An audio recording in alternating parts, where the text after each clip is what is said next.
asalaamu calaykum waraxmatullaahi wabarakaatu subax wanaagsan dhegeystayaal kusoo dhawaada warka subaxnimo idaacadda radio kismaayo codka dowlad goboleedka jubbaland qodobada warkas waxaad ku maqli doontaanna waxaa ka mid ah shirkii u dhexeeyey madaxda dowlad goboleedyada dalka oo natiijo la-aan kusoo dhammaaday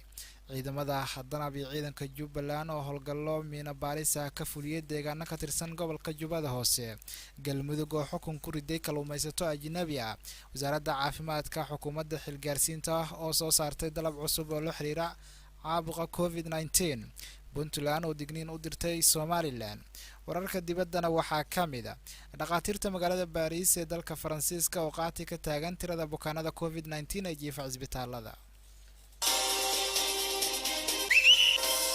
waa kuma warwaageedii maxaa u dambeeyey siyaasadda dalka xaqiiq miyaa rabtaa mise been xaqiiq ayaan raadinayaa haddaba rediyo kismaayo ka dhegayso warar sugan oo xaqiiqda ku salaysan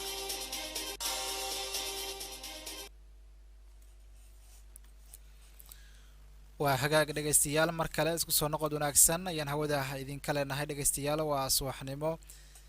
talaada ah taariikhdu waxay ku aadan tahay dhegeystayaal 30 bisha 3 ee maaj sanada 2021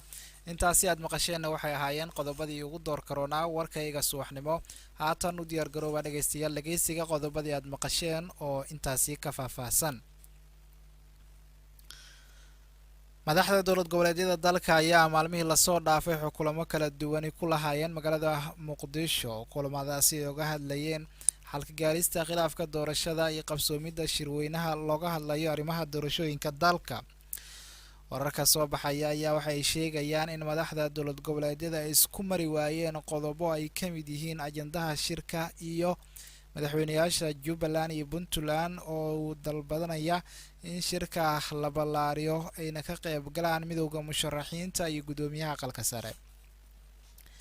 intii ay socdeen maalmihii lasoo dhaafay kulamada ayaa waxaa jiray is-afgarad ay gaareen dowlad goboleedyada hase yeeshee ismarin waagan soo kala dhexgalay waxa uu sababay in markaasi dib u dhaco shirka madaxda dowladda iyo weliba dowlad goboleedyada oo lagu waday in uu maanta uu ka furmo tendhada afisyoon ee magaalada muqdisho xaaladda siyaasadeed ee soomaaliya ayaa xilligani waxa ay maraysaa meel xasaasi ah waxaana qabsoomi waayey shirar dhowr ah oo lagu ballansanaa in lagu qabto magaalada muqdisho si xal looga gaaro khilaafka doorashada dhinaca kale ciidamada daraawiishta jubbaland iyo kuwa xoogga dalka ee danab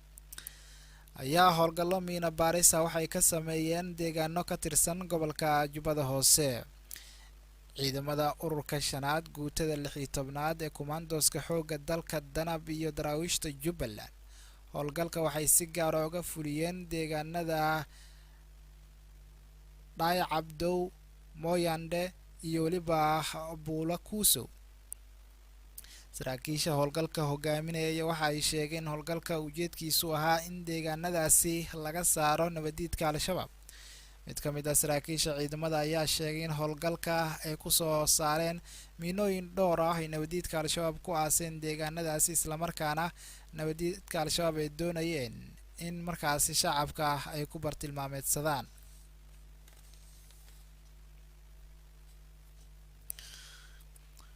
maxkamadda gobolka mudug ee galmudug ayaa ganaax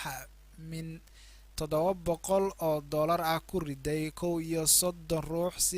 oo si sharci darro ah oo kalluumaysanayay biyaha xeebaha soomaaliya ee u dhexeeya magaalooyinka xardheer ah iyo weliba hobyo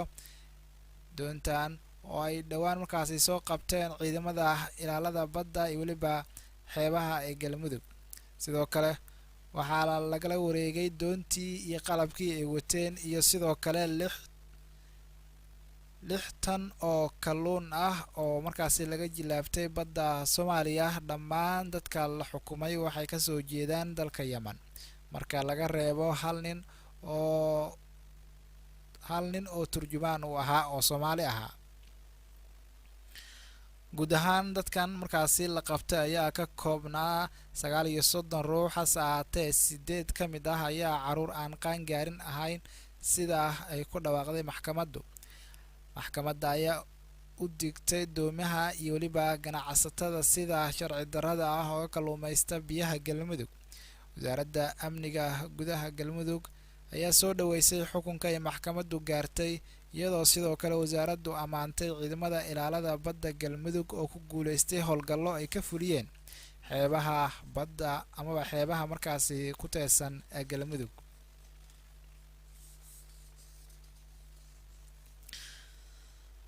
wasaaradda caafimaadka xukuumadda xilgaarsiinta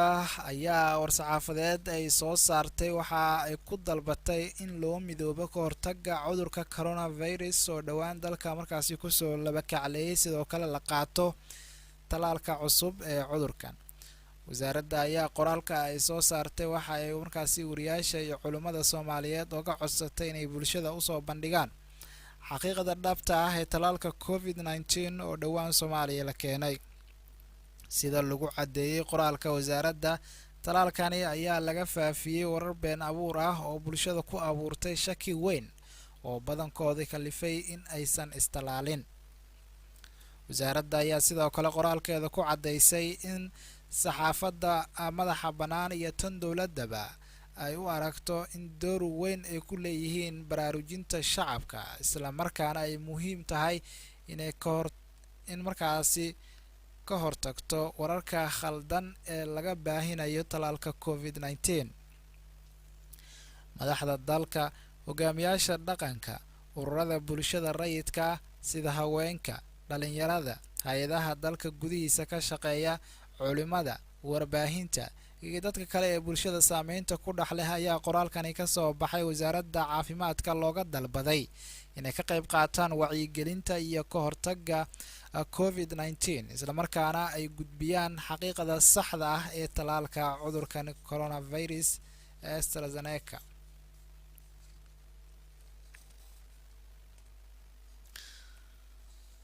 dhinaca kale, puntland ayaa ugu baaqday somalilan inaysan sii hurin colaad u dhexaysa laba beelood oo muddooyinkani ku dagaalamaya deegaanka shidan ee waqooyiga gobolka sanaag. afhayeenka madaxtooyada puntland jaamac yuusuf dabaraani ayaa uga digay somalilan hurinta colaadaas, isaga oo sheegay in dadka deegaanka ay yihiin kuwa nabad ku wada nool. somalilan waxaan ugu baaqaynaa inaysan sii hurin colaada beelaha dirirtu dhex martay ee deegaanka shidan ee gobolka sanaag. dadka deegaankana nabad baan ugu baaqaynaa inay dagaalka joojiyaan, ayuu yidhi jaamac dabaraani. ugu dambeyn, afhayeenka madaxtooyada puntland ayaa sheegay inay muhiim tahay in odayaasha dhaqanka deegaanka shido loo daayo howlaha nabadeynta ah ee labada beelood. waa hagaag dhegaystayaal, halkaad warkaasi kala socotaan waa idaacadda radio kismaayo codka dowlad goboleedka jubbaland. markan inta aanan u gudagelin wararka dibadda, waxaad kusoo dhawaataan xubintii ciyaaraha ee warka subax. waxaa nala diyaara cabdirasaaq cali cabdulle. mahadsanid kamaal.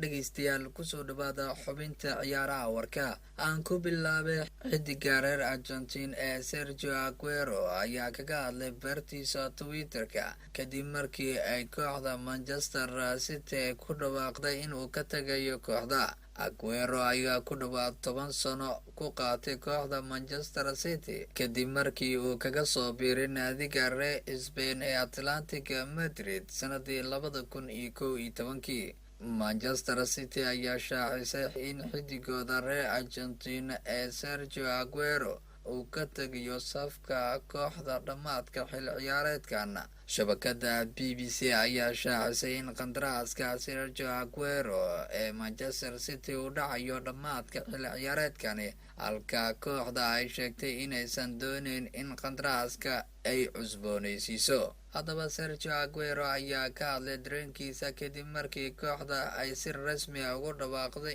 in bixitaanka ayaa waxa uu yiri 10 sano xiriir ayaa guul weyn ah u soo hooyay kooxda Manchester City, waxaana inta badan aan u dhaliyay goolal fara badan iyadoona sidoo kale aan ka caawiyay goolal aada u tiro badanna. Sergio Aguero ayaa inta badan ah xidig si weyn ugu dhex muuqday kooxda Manchester City, waxaana inta badan ka tigitaankiisa laga tabi doonaa kooxda Manchester City. xubinta ciyaaraha warka waa naga intaa. aan dib idinku celiyo qeybaha warka ka dhiman.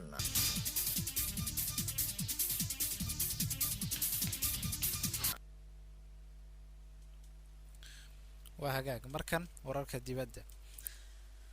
dhakhaatiirta la tacaalaysa bukaanada aadka u ildaran ee uu soo ritay xanuunka covid-19 ee magaalada Paris ee dalka Faransa